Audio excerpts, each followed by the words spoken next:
Sprechen Sie Django? Sprechen Sie Django? Hablo Django? Parlez-vous Django? Anybody here? Anybody here speak Django? Oh, I've been having a fun day today. Look. This is the crappy little chores app that I've only gotten this far because of Unix time codes. Because I have spent the past 2 hours trying to figure out how to get a gosh darn Unix time code.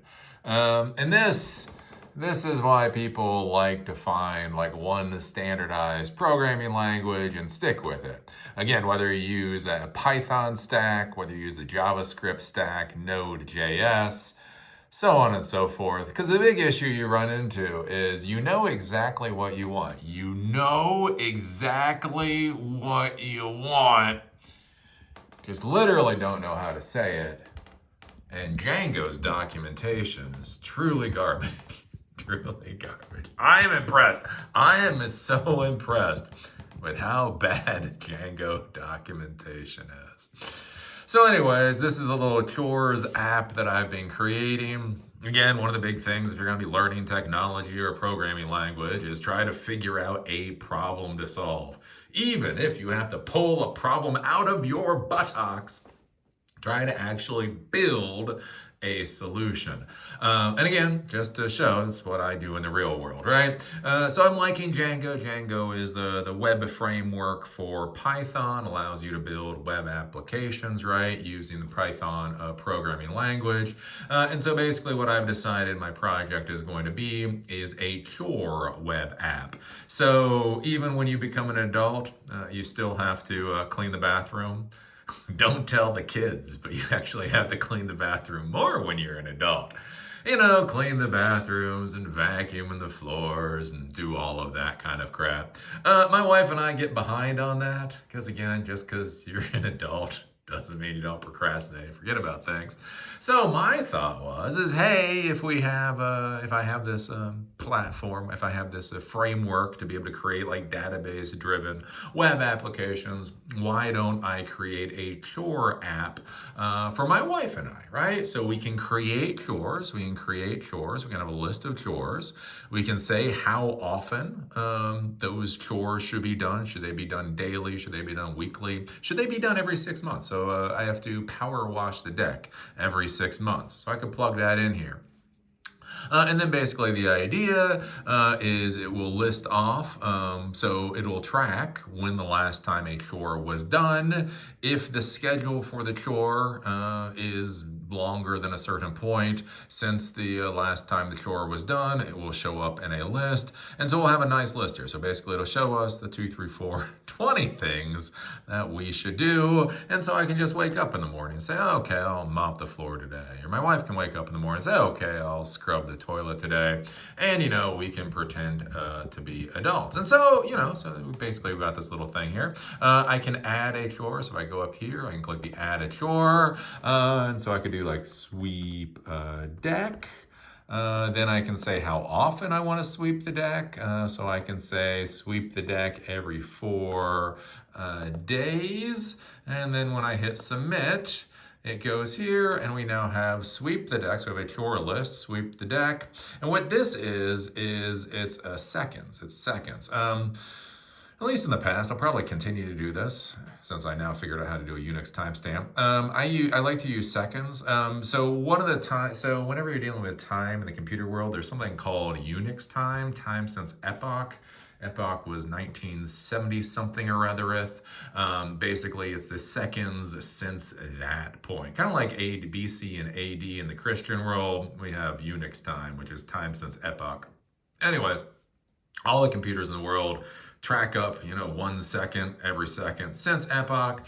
And so one of the things you can do if you're worried about time zones, if you're worried about, you don't need real-time time. You don't need real-time time. You just kind of need vaguely accurate time. Instead of worrying about the date, right, whether it's January 4th or January 5th, instead of worrying about time zones, all that kind of thing, one of the things you can do is just essentially track by seconds. And so you can use the Unix timestamp versus, the second thing that you created. And then, like I say, one thing can minus the other. So I have the chore here. So this is the chore.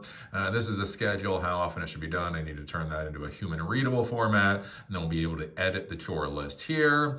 Up here, we're going to then have basically the chores that should be done, right? So these are the things, how often it's scheduled, basically the last time it was done. And so this should, at the end of the day, simply be a list for me showing, again, the 2, 3, 4, 5 things that need to be accomplished. So this will be the entire chore list.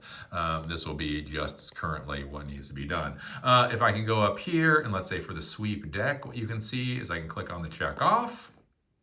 That then dumps in the current timestamp. So the moment I click on the check off, it dumps in the current timestamp, and it also gives me a log. So we can see sweep deck. I swept the deck at January 4th, 2023, at supposedly 9:17 p.m.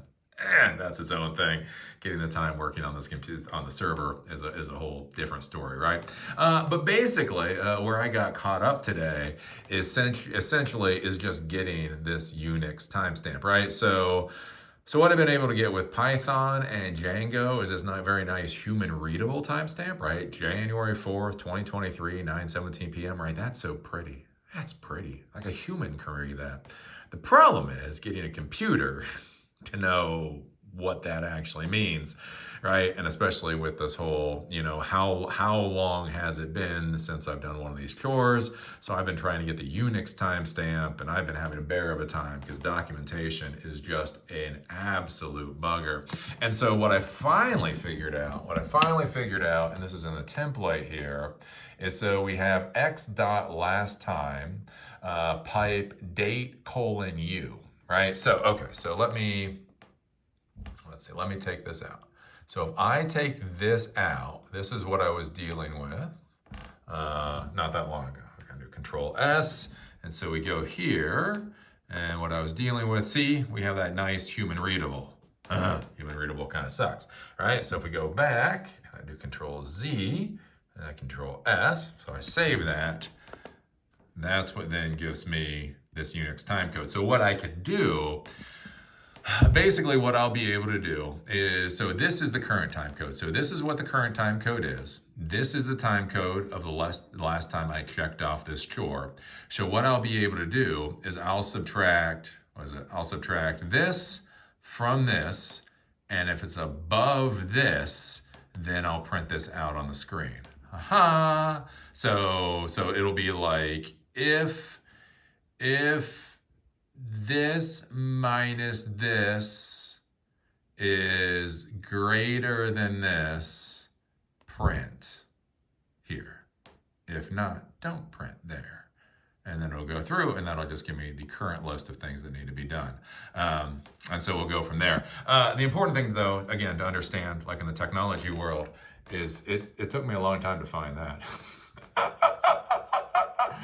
Oh my God. And even when I saw it, I was so disillusioned. I was so frustrated. I saw that and I was like, that doesn't make sense. That's not gonna work. Why would that work? Because that's how Django does it. So anyways, this is what I've been working on. Again, things like timestamps and all that can be a pain in the butt. And so again, that's why people like to find one programming language and just stick to it. Because it's so much of the simple stuff. I mean, Unix timestamp is not a big freaking deal.